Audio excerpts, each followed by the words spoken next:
أعوذ بالله من الشيطان اللعين الرجيم. بسم الله الرحمن الرحيم. الحمد لله الأول قبل الأنشاء والأحياء، والآخر بعد الفناء الأشياء، العليم الذي لا ينسى من ذكره ولا ينقص من شكره ولا يخيب من دعاه ولا يقطع رجاء من رجاه. الصلاة والسلام على حبيب الله العالمين أبو القاسم محمد وآله الطيبين الطاهرين المعصومين، ولعنة الله دائما على أعدائهم من الآن إلى قيام يوم الدين. عباد الرحمن، السلام عليكم ورحمة الله وبركاته. ما gushimira Uwiteka Nyagasani tabaraka wa ta'ala no gusabira amahoro n'imigisha Muhammadin sallallahu alayhi wa alihi wasallam. Abasunni bafite abamenyi bakomeye batari bato na gato bemeza yuko Imam al-Mahdi alayhi salam yavutse ari muzima.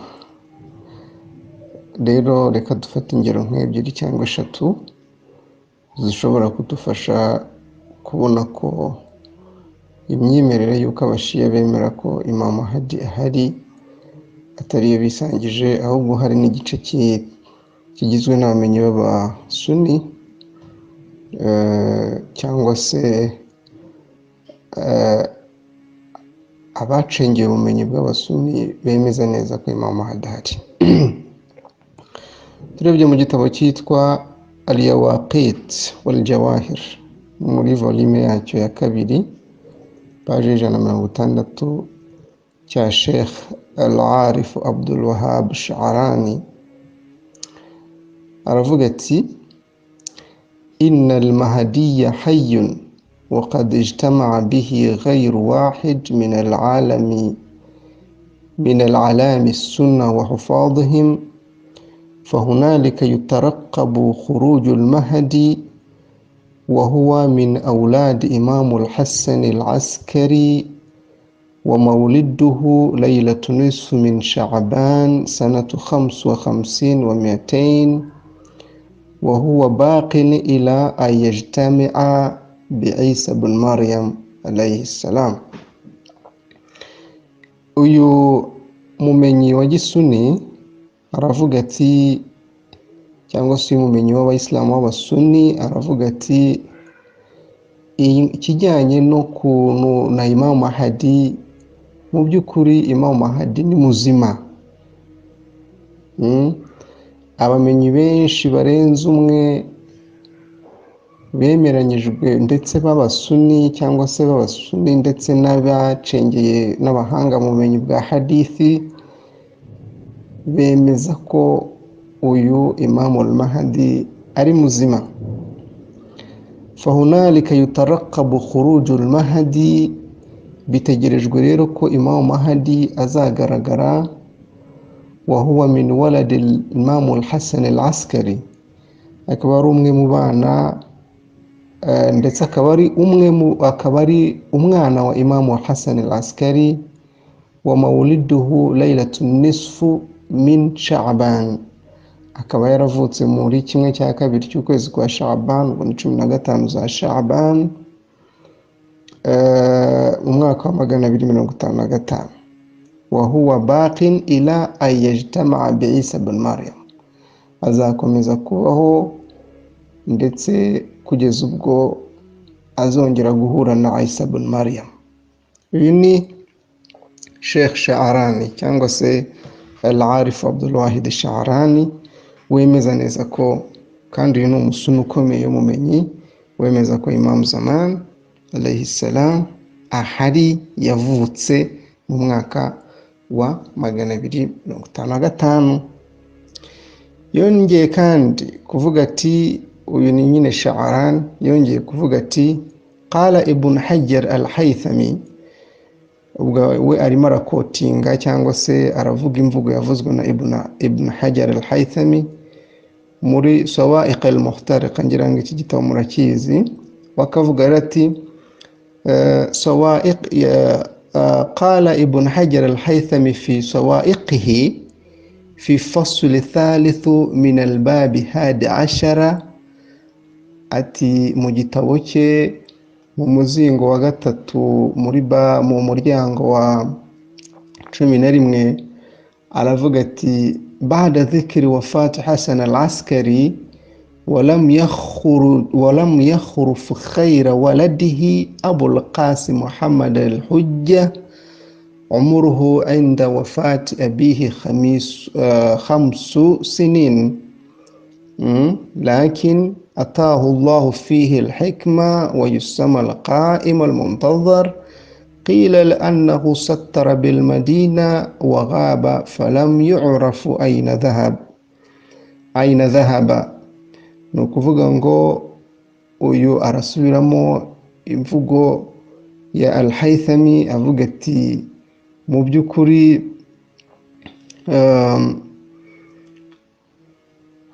ibijyanye n'inkuru cyangwa se umubyeyi wa Imamul Mahdi al-Hasan al-Askari nta wundi mwana yigeze asiga uretse al-Qa'im, uretse imam utegerejwe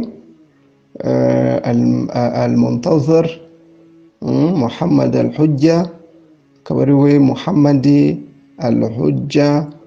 uyu nguyu akaba ari witwa Imam Mahdi.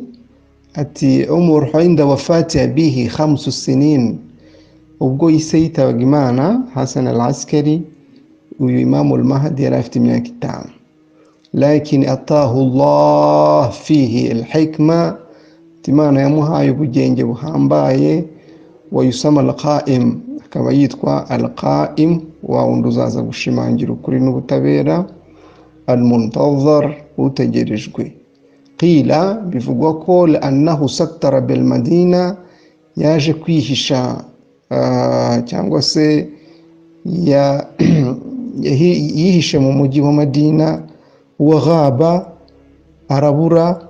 falam yu'rafu ayna dhahab, bikaba bitazwi aho yagiye. uyu ni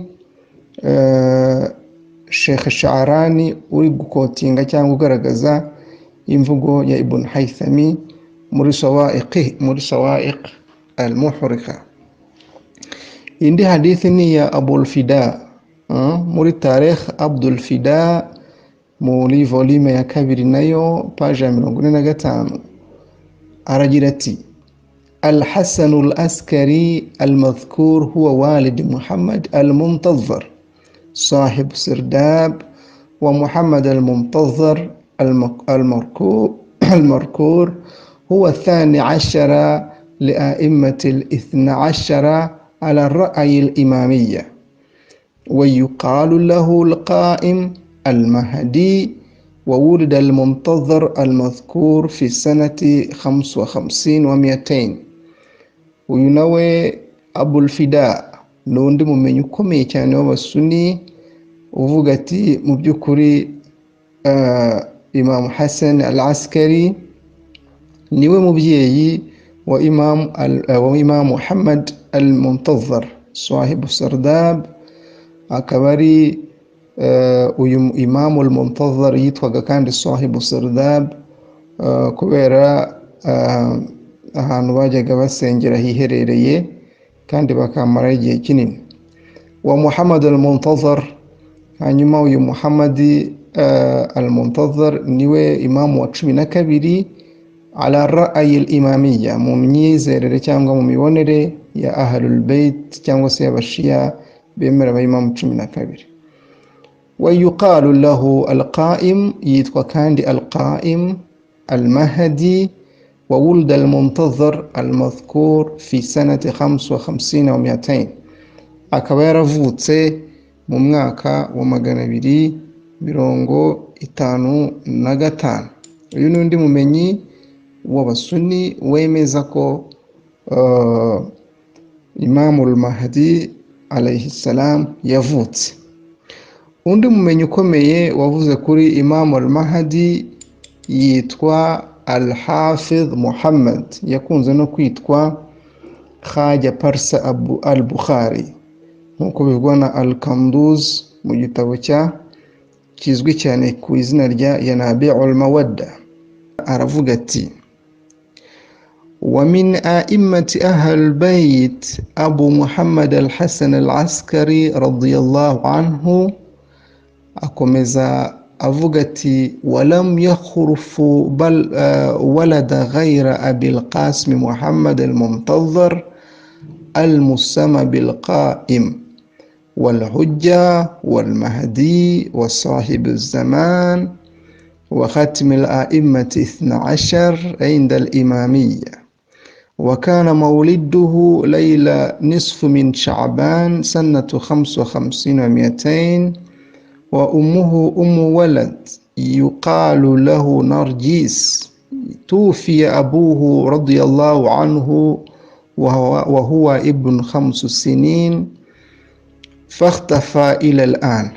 أتاه الله تبارك وتعالى الحكمة وفصل الخطاب في طفلته وجعله آية العالمين كما قال تعالى: يا يحيى خذ الكتاب بقوة وآتيناه الحكم صبيا. وقال تعالى: قالوا كيف نكلم من كان في المهد صبيا قال إني عبد الله أتاني الكتاب وجعلني نبيا. وطول الله عمره كما طول عمر الخضر. uyu umumenyi nawe aravuga ati: ahlul bait, muri ahlul bait harimo umwana wa al-Hasan al-Askari, Abu Muhammad al-Hasan al-Askari niwe se, Hasan al-Askari niwe se wa Muhammad al-Mahdi. Akashimangira ko nta wundi mwana yigeze asiga utari Abul Qasim Muhammad al-Muntazar, ndetse akavuga yuko yiswe amazina menshi, yitwa al-Qaim, yitwa al-Hujja, yitwa al-Mahdi, yitwa sahibu zaman, yitwa khatimul a'immati 12, nk'uko muri abashiya bemera aba imamu 12 babyemera. Akavuga ati: wakana mauliduhu layla nisfi min sha'ban sanatu 55 200. ati yavutse mu ijoro ryo kuwa 15 Sha'ban mu mwaka wa 255. akavuga ati: wa ummuhu ummu walad yuqalu lahu Narjis. ati nyina umubyara yitwa Narjis. Tufiya abuhu radiyallahu anhu wa huwa ibn 5 sinin. ise yapfuye afite imyaka 5. hanyuma fakhtafa ila al-an, aza kubura kugeza kuri ubwo we yavugaga ino nkuru. akavuga ati: atahu Allahu tabaraka wa taala al-hikma wa fasla al-khitab fi tukhfulatihi. ati Imana yamuhaye ubugenge ndetse amuha n'ububasha bwo kuvuga cyangwa se guhagarara imbere y'abantu akavuga. waja'alahu ayatil alamin, amugira ikimenyetso cy'abatuye isi, nk'uko Imana subhanahu wa ta'ala bivuga muri Qur'an iti: ya Yahya khudh al-kitaba biquwwa watainahu al-hukma sabiya. nk'uko Imana bivuga muri Qur'an iti: yewe Yahya fata igitabo, ndetse Imana imuha n'amategeko akiri umwana. yashaka kugaragaza yuko atari igitangaza ko Imana yafata umuntu w'umwana akavuga, yafata umuntu w'umwana ikamuha amategeko n'ibindi, nk'uko Imana yabikoze kuri Yahya, yanabikora no ku wundi. uyu al-Hafidh Muhammad muri Yanabi'ul Mawadda yashaka kugaragaza yuko atari igitangaza kuba Imam al-Mahdi yarakorewe ibi, ndetse n'Imana yashoboraga kubikora nk'uko yabikoreye abandi barimo Yahya. قال akavuga ati وقال تعالى قالوا كيف نكلم من كان في المهد صبيا ati kandi Imana subhanahu wa ta'ala ikavuga ku bantu kubibazaga kuntu Imana bishoboza kuvuga umuntu kandi akiri umwana qala inna abdullahi atani alkitab waj'alani nabiyya umwana akavuga akaba yabasha akavuga ati umwana akavuga ati ngende intumwa y'Imana Imana yampaye igitabo ndetse ngira n'intumwa akavuga ati watawala Allahu umrahu kama tawala umra al-Khidr ati Imana yagize yongereye cyangwa se igihe cyo kubaho cye Imana yakigize kirekire nk'uko yabikoze kuri Nabiyullahu al-Khidr. Khidr ndetse n'abasuni bose bemera yuko kugeza kuri uyu munsi ahari akiri muzima ntacyo yabaye. Rero akavuga ati na Imamul Mahdi nawe ni muzima. Usomye Yanabi'ul Mawadda, iki ntabwo ari igitabo cy'abashiya, ni igitabo cy'abasuni, ugasoma volume ya 79 kuri page ya 471 wasanga ino hadith. Indi mvugo ni ya Sheikh Al-Kanduz Al-Hanafi mu gitabo cya Yanabi'ul Mawadda nyine, nyuma yaho yari amaze kuvuga inkuru z'abamenyi zagiye zivugwa n'abamenyi bakomeye kuri Imamul Mahdi, yunzemo agira ati فالخبر المعلوم المحقق عند الثقات أن ولادة القائم كانت ليلة 15 من شعبان سنة 55 و200 في بلد السمراء. ati inkuru rwose yo kuvuka kwa Imamul Mahdi ni inkuru kimomo, ni inkuru izwi cyane kuko n'abamenyi bizewe bayivuzeho ko Imamul Mahdi, Imamul Qaim, yavutse mu ijoro ryo kuwa 15 Sha'ban mu mwaka wa 255 mu mujyi wa Samara. Rero ni amagambo y'abamenyi bakomeye b'abasuni bemeje ko Imamul Mahdi alayhi salam yavutse kandi akiriho. Hari n'abandi bamenyi bemeje ibi ngibi ariko umwanya utatwemerera nyine kuvugaho, ariko muri bo twavuga nka Muhammad Thulwaji mu gitabo cya Dairatul Ma'arif. Uyu nawe yarazwi cyane, nawe yashimangiye ko Imamul Mahdi ariho kandi ari muzima. Twavuga nka Sibt ibn al-Jawz mu gitabo cya At-Tadhkira, nawe yagarutseho ko Imamul Mahdi ahari kandi ari muzima ndetse yavutse.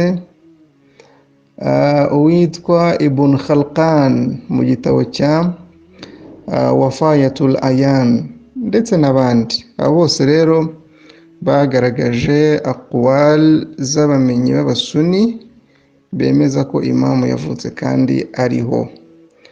Nubwo benshi mu basuni bemeza ko ataravuka, ariko n'abayemera nyine cyangwa se n'abasuni bemera ko Imamul Mahdi alayhi salam yavutse kandi ariho, utaza kugira ngo ni batoya, ni abantu bakomeye.